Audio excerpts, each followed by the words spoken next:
नमस्कार साथियों, स्वागत है आप सभी का आपके ही अपने YouTube channel study with Keshav पर। साथियों, आज की इस वीडियो में बात करेंगे आरपीएससी द्वारा आयोजित पूर्व की परीक्षाओं में आए हुए प्रश्नों के बारे में। तो चलिए आज की वीडियो को शुरू करते हैं।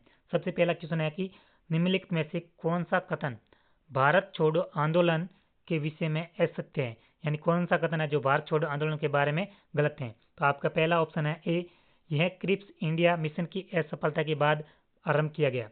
ऑप्शन बी, अनेक जिलों में स्वतंत्र सरकारों की घोषणा की गई। ऑप्शन सी, जेल में रहते हुए गांधी जी ने इस आंदोलन का नेतृत्व किया था। ऑप्शन डी, कांग्रेस के समाजवादी दल के सदस्यों ने भूमिगत प्रतिरोध जारी रखा।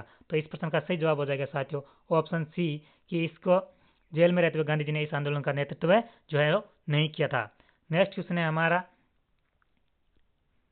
कि बारदोली सत्याग्रह किए जाने का प्रमुख कारण क्या था, यानी बारदोली में जो सत्याग्रह हुआ था उसका शुरू होने का कारण क्या था। आपके ऑप्शन है ए, अकाल राहत का अभाव।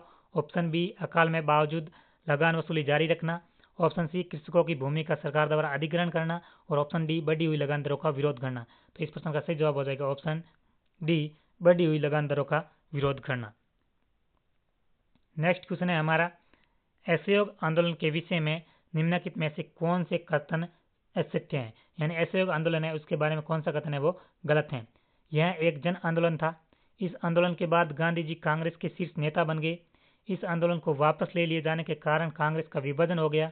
और ऑप्शन डी, चोरा चोरी की हिंसक घटनाओं के बाद यह आंदोलन रोक दिया गया। तो इस प्रश्न का सही जवाब हो जाएगा दोस्त साथियों ऑप्शन संख्या सी, जो कि इस आंदोलन को वापस लिए जाने के कांग्रेस में विभाजन नहीं हुआ था। नेक्स्ट क्वेश्चन की बात करें तो साथियों, सूची 1 को सूची 2 से सुमेलित करना है।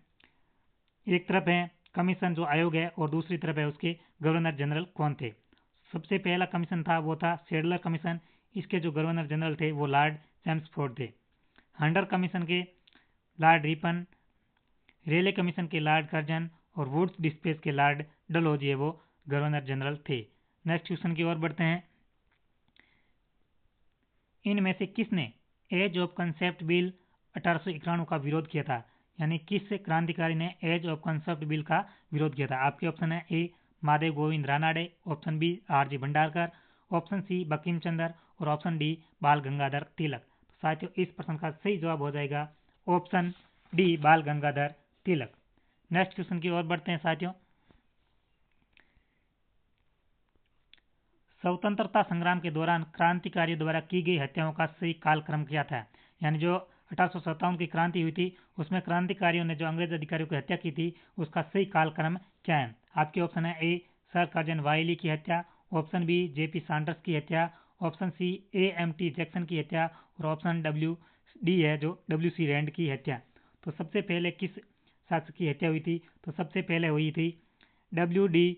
रैंड अंग्रेज अधिकारी की। तो सबसे पहले आ जाएगा डी। उसके बाद में 2 नंबर पर हत्या है जो होती है सर कर्जन वायली की हत्या की जाती है क्रांतिकारी द्वारा। तो दूसरे नंबर पर आ जाएगा ऑप्शन ए।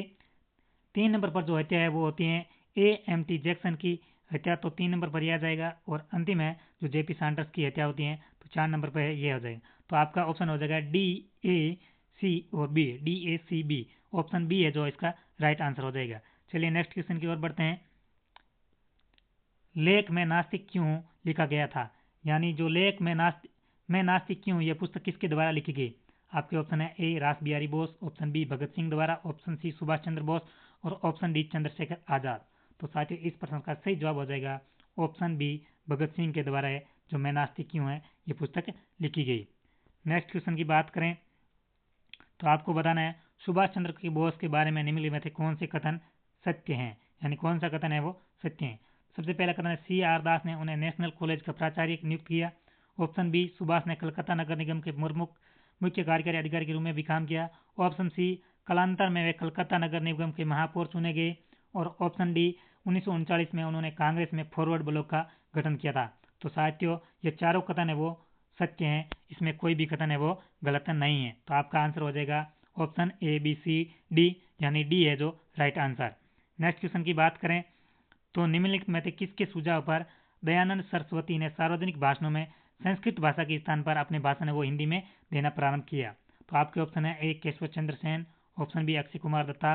ऑप्शन सी द्वारकानाथ गांगुली और ऑप्शन डी ईश्वर चंद्र विद्यासागर। तो इस प्रश्न का सही जवाब हो जाएगा ऑप्शन ए, केशव चंद्र सेन के आग्रह पर दयानंद सरस्वती ने संस्कृत के स्थान पर हिंदी में भाषण देना प्रारंभ किया। नेक्स्ट क्वेश्चन की बात करें तो स्वराज पार्टी की स्थापना कब हुई? तो आपके ऑप्शन है दिसंबर 1922, जनवरी 1923, ऑप्शन सी मार्च 1923 और ऑप्शन डी दिसंबर 1923। तो इस प्रश्न का सही जवाब हो जाएगा ऑप्शन बी, जनवरी 1923 में है जो स्वराज पार्टी की स्थापना की गई।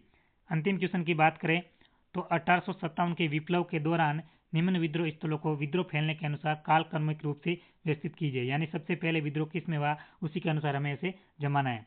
तो 1857 की क्रांति में आपके ऑप्शन है ए मेरठ, बी बरेली, सी झांसी और डी कोटा।